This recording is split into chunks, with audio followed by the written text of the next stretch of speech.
পাপাচারী এলাকার মানুষের জন্য এই নিদর্শনটা কিয়ামত পর্যন্ত রেখে দিলেন। জর্ডানে আপনি যাবেন, ডেড সিতে গিয়ে দেখবেন সেখানে কোনো মানুষ ডুবে না, সমস্ত মানুষ এই পানিতে ভেসে থাকে।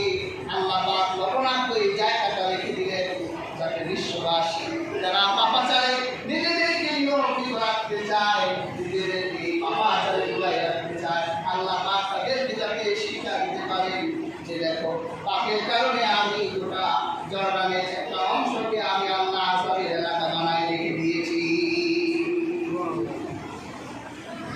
কাজী হাজির পাপাচার বন্ধ করতে হবে। মুসলিম সমাজে পাপের প্রবণতা খুব বেড়ে গেছে। যদি আমাদের পাপের পরিমাণ 16 আনা টুকরো হয়ে যায়, আল্লাহ ঘোষণা দিয়েছেন তিনি জল স্থল থেকে বিপর্যয় দিবেন।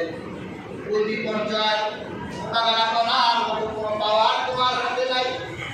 ওই বিপর্যয়ের ব্যাপারে পদক্ষেপ নেওয়ার কোনো ক্ষমতা তোমার নাই। কাজেই তুমি আল্লাহ আযাবকে ভয় করো, নিজেকে পাপের উপর থেকে সরাই আনো। তুমি যদি তোমার নিজেকে পাপ থেকে সরাই আনতে চাও তাহলে তুমি জেনে রেখো তোমার প্রতি আমার আল্লাহ দয়ালু।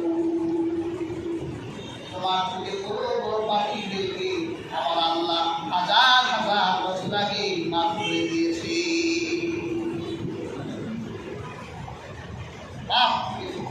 রাসূলুল্লাহ বলেছে যার কাছে অশ্লীলতা আসলো আর সে যদি হাত দিয়ে সরাই দিয়ে বলে ইন্নী আখাফুল্লাহ, আমি আল্লাহকে ভয় করি, আল্লাহ বলেছে এই পদক্ষেপ নেওয়ার সাথে সাথে আমার আদেশের ছায়ার বেগমান বানাই দিল। কাজে হাজির দুনিয়ায় পাপ আসার যতগুলো কারণ আমরা দেখি, বিপর্যয় আসার যতগুলো কারণ দেখি, এর একটা কারণ হলো যখন জালিমের জুলুম প্রকট আকার ধারণ করে তখন জালিমকে থমকে দেবার জন্য আমার আল্লাহ পাক জমিন আর পানিতে বিপর্যয় দেয় আর জালিমদেরকে আল্লাহ ভোগ দেয়।